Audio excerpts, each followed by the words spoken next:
नमस्कार, मैं जितेंद्र, आपका रीजनिंग हमसफर, और आप जुड़े हुए हैं पूर्वांचल रीजनिंग क्लासेस के साथ। जैसा कि हम लोग रीजनिंग हिस्से में अपने असमानता पाठ पढ़ रहे हैं कई दिनों से। इसके पहले 3 लेक्चर हो चुके हैं। आज के दिन का ये आपका चौथा लेक्चर होगा। और इसके पहले मैं आपको बता दूं कि अगर आप मेरे चैनल पर नए हैं या अभी तक आपने सब्सक्राइब नहीं किया है तो मेरे चैनल पूर्वांचल रीजनिंग क्लासेस को फ्री ऑफ कास्ट यानी निःशुल्क सेवा भाव से चलाए जा रहे कार्यक्रम के साथ जुड़ करके आप अपनी स्टडी जारी रख सकते हैं। यानी यहाँ पर कोई सब्सक्रिप्शन का चार्ज आपसे नहीं लिया जा रहा है, फ्री ऑफ कॉस्ट। हमारे चैनल को सब्सक्राइब जरूर कर लें, और अगर मेरी वीडियोज़ आपको, मेरी क्लासेस आपको अच्छी लगती हैं तो लाइक शेयर जरूर करें। और हम बता दें आपको कि जो असमानता पाठ है ये आपका है लेक्चर नंबर 4, चौथा लेक्चर आप पढ़ रहे हैं। इसके पहले 3 लेक्चर हैं। तो असमानता जो आपका है, मैंने बता दिया आपको कि बैंकिंग स्पेशल क्वेश्चन होता है। कई बार एसएससी ग्रेजुएट लेवल में या यूपीएसआई में यानी कि ग्रेजुएट स्तर के पेपर में पूछा जाता है। और मैं आपसे इसी विशेषता के लिए जुड़ता हूँ जहाँ मैं लेके आता हूँ आपके लिए केवल एग्जाम में आए हुए सवाल, यानी कि एग्जाम स्पेशल क्वेश्चन के साथ चर्चा करते हैं हम। और ये आपका जो सवाल मैंने पूछा है, यहाँ पे चर्चा किया है, ये आपका पीएनबी एसओ 2005 का क्वेश्चन है। इसमें जब भी ये सवाल बनता है 5 नंबर के लिए बनता है और बिल्कुल आसान हो गया है। अब पहले जब हम नहीं जानते थे इसके बारे में तो लगता था कि भाई मतलब करना क्या है, लेकिन इसको सिस्टम से करने पर हमें पता चलता है कि बहुत ही आसान पाठ है ये। तो यहाँ मैं आपको बता दूं कि एक सवाल निर्देशों के माध्यम से और शर्तों के माध्यम से काफ़ी बड़ा सा होता है, लेकिन सब कुछ लिखा रहता है, केवल आपको समझ करके उसका मतलब निकाल के उत्तर देना होता है। तो सबसे पहली बात, इसमें जो निर्देश होते हैं हम उनकी बात करते हैं, चर्चा करते हैं। जैसे क्वेश्चन यहाँ से स्टार्ट होता है आपका, $n का अर्थ है m न तो n से बड़ा है न ही बराबर है। देखिए मैंने आपको बताया है कि तुलना के लिए 3 आधार होते हैं मुख्य रूप से। एक होता है आपका बड़ा होना, ठीक, बराबर होना या छोटा होना। 3 बातें होती हैं। तो यह आपको जब सवाल हमने बताया था तो सवाल में ये दिया गया था कि भाई कि यहाँ पे सूचनाएं जो है वो नकारात्मक और सकारात्मक दोनों हो सकती हैं। यदि सकारात्मक होती हैं तो निश्चित वहीं हो जाता है, संभावनाएं समाप्त हो जाती हैं। और अगर नकारात्मक होता है तो जिस चीज़ के लिए मना कर दिया गया वो तो निश्चित हो गया कि ये मना है, ये बात नहीं है, लेकिन उसके साथ साथ क्या है, बची हुई सारी संभावनाएं जीवंत रहती हैं। जैसे आज मंगलवार है, आज मंगलवार है, इसका मतलब क्या हो गया, ये निश्चित हो गया कि आज मंगलवार है और इसके अतिरिक्त कोई दूसरे दिन की संभावना यहाँ समाप्त हो जाती है। लेकिन अगर हम इसी को कहें कि आज मंगलवार नहीं है, अब नहीं है तो एक निश्चित बात ये खत्म हो गई कि मंगलवार नहीं है, लेकिन संभावनाएं 6 अन्य दिनों की जागृत हो जाती हैं। तो उसी तरह से यहाँ पर 3 शर्तें होती हैं मुख्य रूप से। आपको ये कहा जा रहा है m न तो n से बड़ा है और न बराबर है, न बड़ा है न बराबर है, यानी 2 चीजें वो नहीं है। तो तीसरी शर्त के अनुसार क्या होगा, m n से छोटा हो गया, यानी कि m न तो बड़ा है न बराबर है। भाई न बड़े हैं न बराबर है, इसका मतलब है कि छोटा हो गया।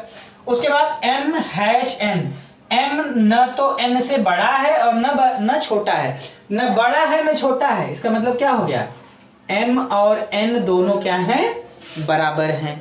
उसके बाद m sigma n, m n से बड़ा नहीं है। अब बड़ा नहीं है, एक निश्चित जो कि आपको निष्कर्ष बता दिया गया कि बड़ा नहीं है, बड़ा नहीं है, इसका मतलब क्या है कि m जो है वो n से छोटा भी हो सकता है, ठीक, बड़ा m जो है n से बड़ा नहीं है, इसका मतलब है कि छोटा भी हो सकता है और बराबर भी हो सकता है, यानी m less than equal to n। उसके बाद m डेल्टा n का मतलब है m n से छोटा नहीं है, छोटा नहीं है इसका मतलब क्या है, या तो बड़ा होगा या तो बराबर हो जाएगा आपका। उसके बाद m न तो n से छोटा है न बराबर है, न छोटा है न बराबर है, इसका मतलब क्या हो गया, m जो है वो n से बड़ा हो गया।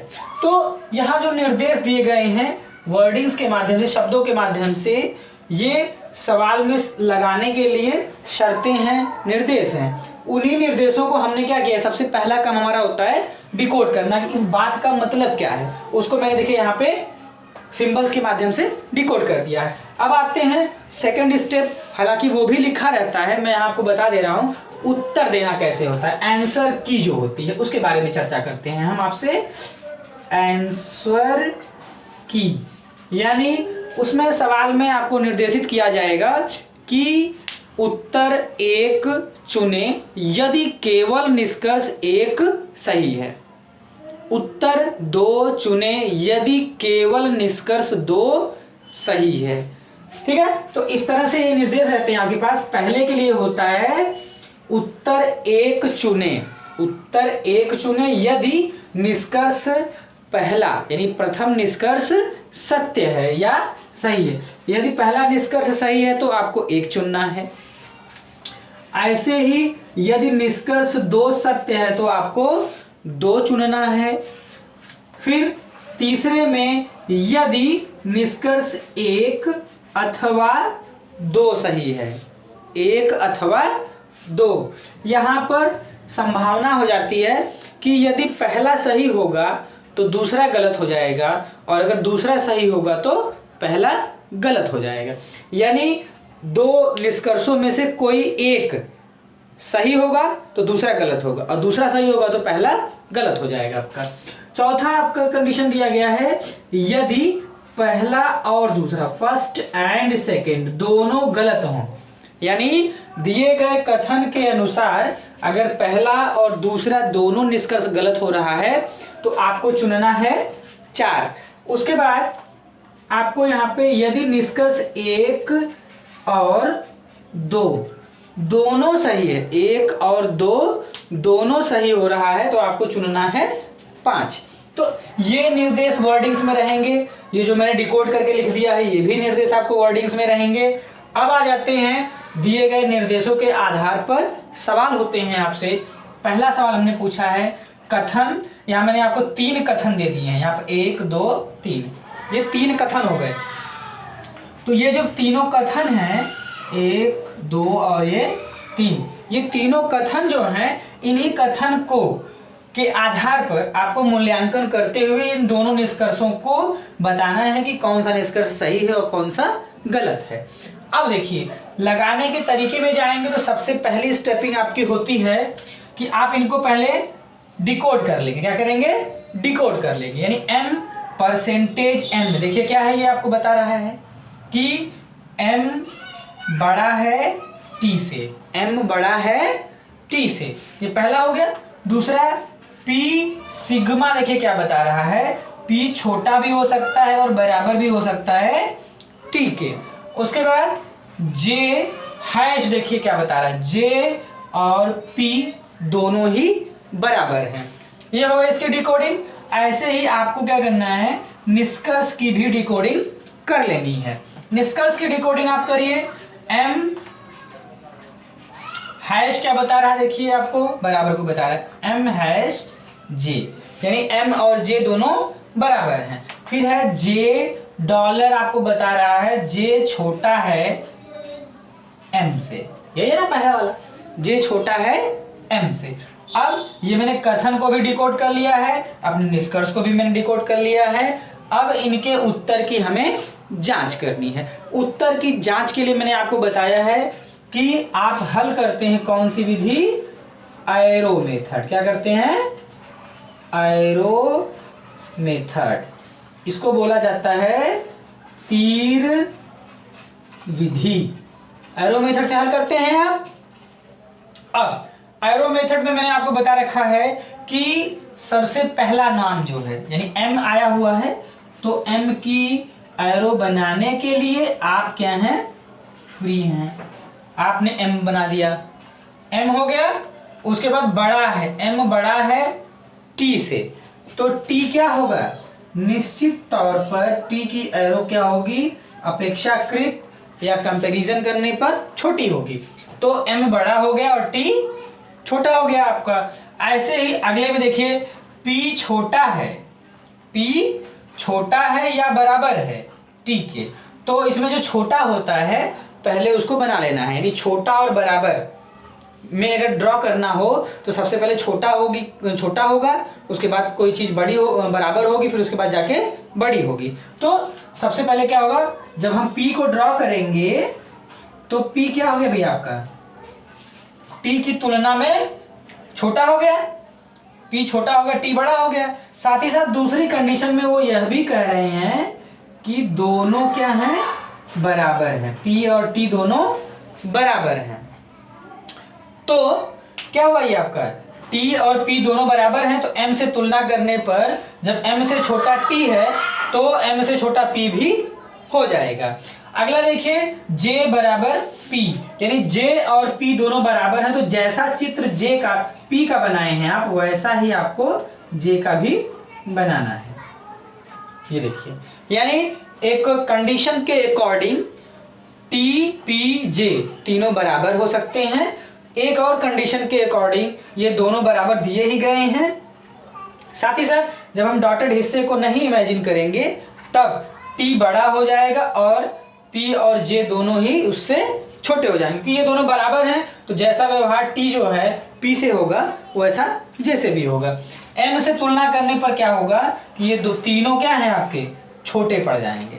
अगर हम इन तीनों को बराबर मान के चलते हैं तब भी अगर T छोटा है तो सब छोटे हो जाएंगे, और T से छोटे अगर ये लोग हैं तो M सबसे बड़ा हो जाएगा, बाकी सभी लोग छोटे हो जाएंगे आपके। अब यहाँ जो आपके निष्कर्ष दिया गया है, ये निष्कर्ष आपका कैसा है, निश्चित वाला है। अगर दो सिंबल रहते हैं तो वहां पे संभावना रहती है कि ये भी हो सकता है और ये भी हो सकता है। तो यहाँ डेफिनेट है कि M और J देखिए दोनों बराबर बताए जा रहे हैं। तो देखिए यहाँ निष्कर्ष निकालने पर पता चल रहा है कि हर कंडीशन के अकॉर्डिंग अगर वो T से बड़ा है M तो P से भी बड़ा होगा और J से भी बड़ा होगा। तो पहली कंडीशन हो जाएगी आपकी यहाँ गलत, और जब पहली गलत हो जाएगी तो दूसरी पे आप करेंगे, दूसरा निष्कर्ष आपका कह रहा है कि J छोटा है M बड़ा है ऐसा। अब देखिए अगर तीनों बराबर हैं तो जब M से छोटा T है तो सभी छोटे हो जाएंगे, और अगर छोटे तक ही हम बात करते हैं तो जो है कि T जो है वो M से छोटा है और J जो है वो T से छोटा है। इसका मतलब क्या है कि इनसे बड़ा ये, इनसे बड़ा ये, तो सबसे बड़ा M हो जाएगा। तो दूसरी कंडीशन आपकी यहाँ हो जा रही है सही कि भाई J छोटा पड़ रहा है और M बड़ा पड़ रहा है। तो अब आप आ जाइए आंसर की में कि पहला गलत हो रहा है और दूसरा केवल सही हो रहा है। तो मैंने आपको बताया कि उत्तर 2 चुने जब केवल निष्कर्ष 2 सही है। अब जब केवल निष्कर्ष 2 सही हो रहा है, केवल निष्कर्ष 2 सही हो रहा है आपका, तो आपको चुनना है 2। तो इस प्रथम प्रश्न में क्या होगा, पहले प्रश्न में आपका आंसर हो जाएगा कि दूसरा विकल्प आपका सही हो जाएगा। क्लियर है? चलिए अभी देखिए आपको जो मैं मेथड बता रहा हूँ, तरीके बता रहा हूँ, उसी को फॉलो करते चलिए, और बिल्कुल भी लेसन ये कठिन नहीं है, और बहुत ही खास क्वेश्चन होते हैं, यहाँ से खास लोग लगाते हैं, वही चयनित होते हैं। तो इसको किसी भी हालत में यह मान के नहीं छोड़ना है कि कंफ्यूजिंग है, यह बड़ा डिफिकल्ट सा लग रहा है। देखिए स्टेप बाय स्टेप अगर चीज़ों को सीखेंगे तो बिल्कुल ही आसान हो जाएगा, और एक बार जब आप सीख लेंगे तो हर परीक्षा में आपको अगर मिलता है तो तुरंत इसको हल कर लेंगे। क्लियर? नेक्स्ट देखिए क्वेश्चन नंबर 2। देखिए प्रश्न संख्या 2 के लिए आपको कथन यहाँ दे दिए गए हैं, निष्कर्ष हैं। सबसे पहला काम हमें क्या करना है, हमको डिकोडिंग कर लेनी है। डिकोडिंग करेंगे तो R हो जाएगा आपका डेल्टा, देखिए बता रहा है कि R greater than equal to V, यही है। उसके बाद है V परसेंटेज, क्या बता रहा है आपका, V जो है वो निश्चित तौर पर K से बड़ा है। उसके बाद K डॉलर आपका बता रहा है कि K निश्चित तौर पर B से छोटा है, यानी K जो है B से भी छोटा है और K V से भी छोटा है, दोनों से है छोटा। अब डॉलर में देखिए निष्कर्ष को भी अपने आप डिकोड कर लेंगे। आपको बता रहे हैं कि K निश्चित तौर पर R से छोटा है, पहला होगा डॉलर, और B और V में देखिए क्या है, हैश है, तो B बराबर V। ये डिकोडिंग हो गई हमारी। तुरंत हम आते हैं अपने एरो मेथड पर। तीर विधि से लगाना है। पहली तीर बनाने के लिए आप क्या है, फ्री होते हैं। तो मैंने आर बना दिया। देखिए आर बड़ा हो गया, वी छोटा है, वी छोटा भी हो सकता है और बराबर भी हो सकता है। ठीक, अगर केवल यहां तक लेंगे तो v छोटा हो गया। अगर पूरा डॉटेड तक हम लोग लेते हैं इसको तो क्या हो जाएगा, r और v दोनों बराबर हो जाएंगे। बराबर के निशान को बताने के लिए मैंने एक लाइन ये खींच दिया है कि r और v दोनों बराबर हैं। उसके बाद v निश्चित तौर पर k से बड़ा है, v निश्चित तौर पर k से बड़ा है। देखिए भाई इसको यहीं तक बना लीजिए, हो गया। तो अब अगर हम कि r से कंपेयर करेंगे k को, तो जब भाई v इससे बड़ा है तो r भी बड़ा होगा क्योंकि ये दोनों बराबर है।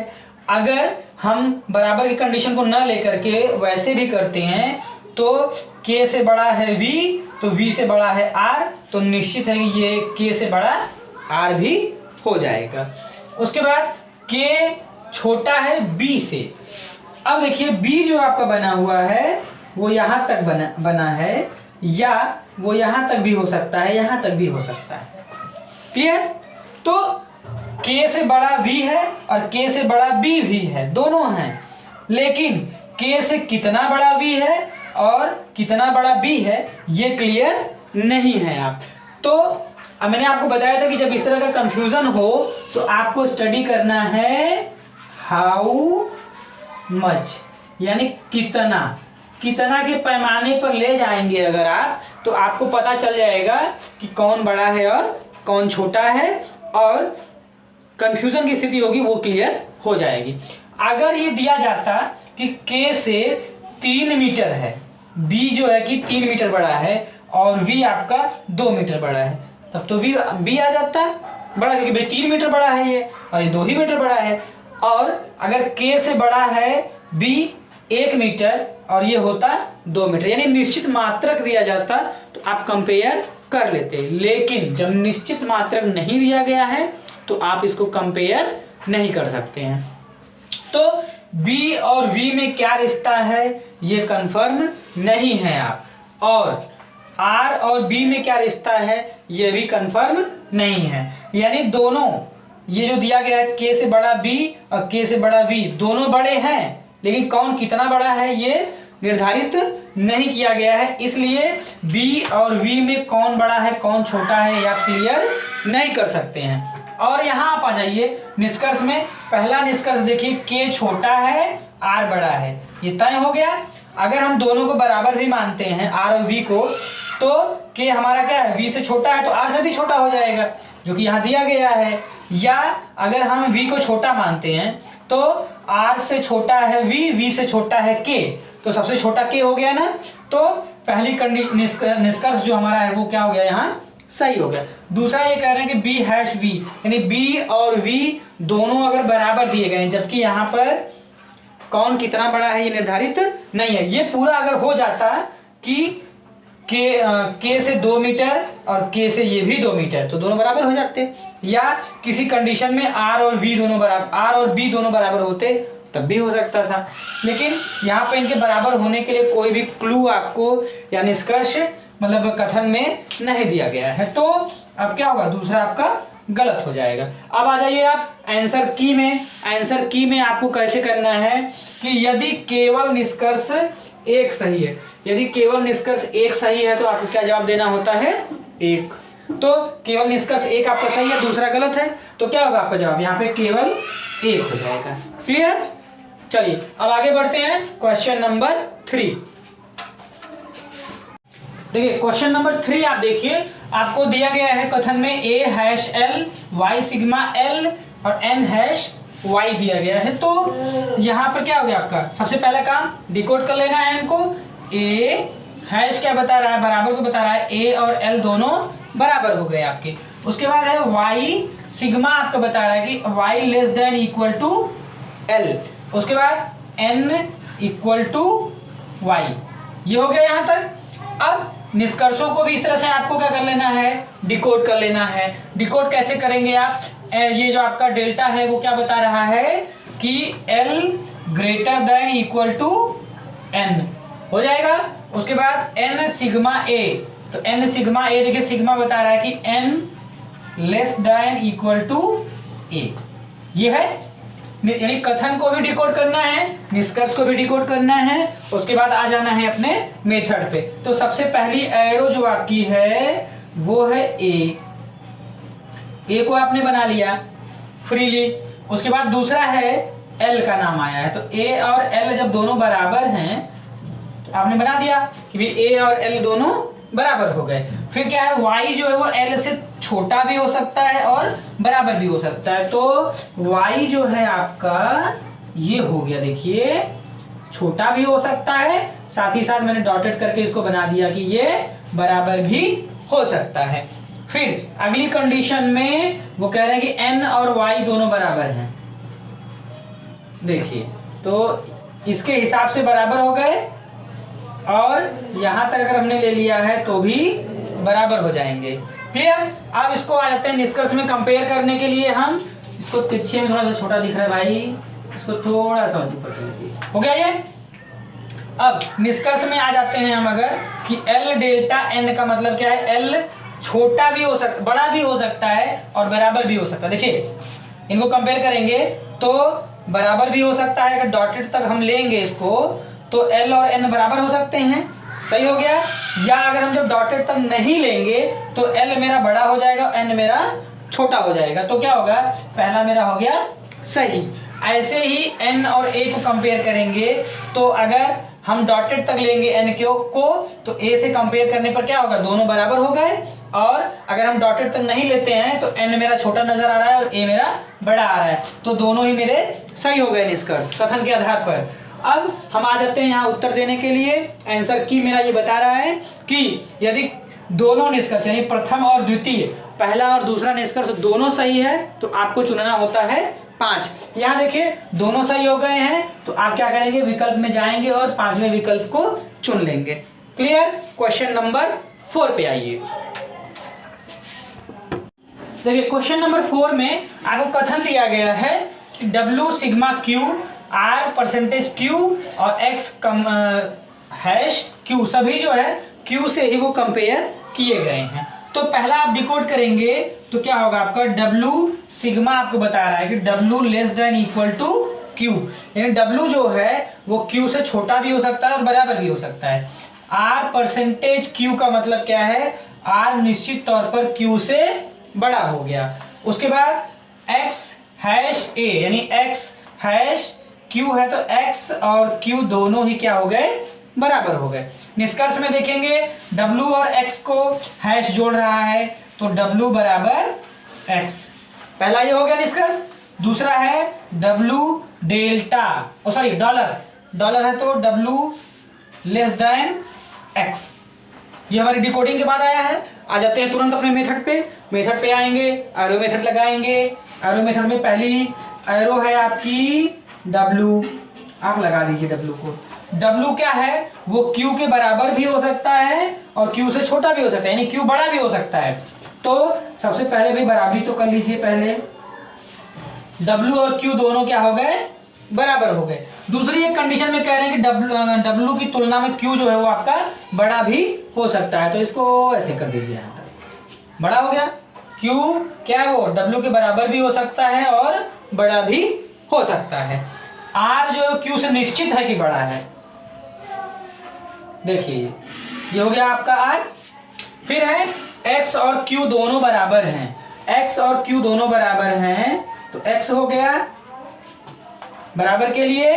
साथ ही साथ अगर हम इसके ऊपर तक हिस्से में जाएंगे डॉटेड वाले तक भी तो क्या हो गया, बराबर हो गया। तो एक नजर में ये भी हो सकता है कि W और X दोनों बराबर हो सकते हैं।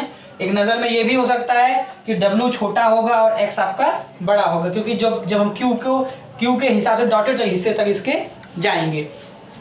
अब देखिए यहाँ बड़ा मतलब इंटरेस्टिंग है, दोनों ही निष्कर्ष मेरे क्या है, सेम हैं और निश्चित वाले दिए गए हैं। दोनों सेम को WX को कंपेयर करना है। एक बार वो बराबर बता रहे हैं, एक बार जो है W को छोटा बता रहे हैं।